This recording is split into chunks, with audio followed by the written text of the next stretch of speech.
अस्सलाम वालेकुम फ्रेंड्स, उम्मीद है कि तमाम लोग जो हैं वो ईद की तैयारियों में मसरूफ़ होंगे और अपने अपने गांव में जिन्होंने जाना है वो पहुंच चुके होंगे। तो अभी भी एक दोस्त ने अकाउंट एक्टिव की है लाइव गुड के हवाले से जल्द, क्योंकि बगैर मेहनत के कहीं से भी आपको फल नहीं मिलता।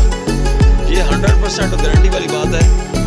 ये मेरे बैक साइड पे आप अंगूर लगे हुए देख रहे हैं जिन पे हमने काफ़ी सारी मेहनत की। अल्हम्दुलिल्लाह मैं गांव में अपने बगीचे में पहुंच चुका हूं। और मेहनत के बाद क्या होता है कि जिस तरीके से आप लाइव गुड पे मेहनत करेंगे आज तो कल आपको फल मिलेगा, बगैर मेहनत के नहीं मिलेगा। सोचने से, प्लानिंग से कुछ नहीं होगा।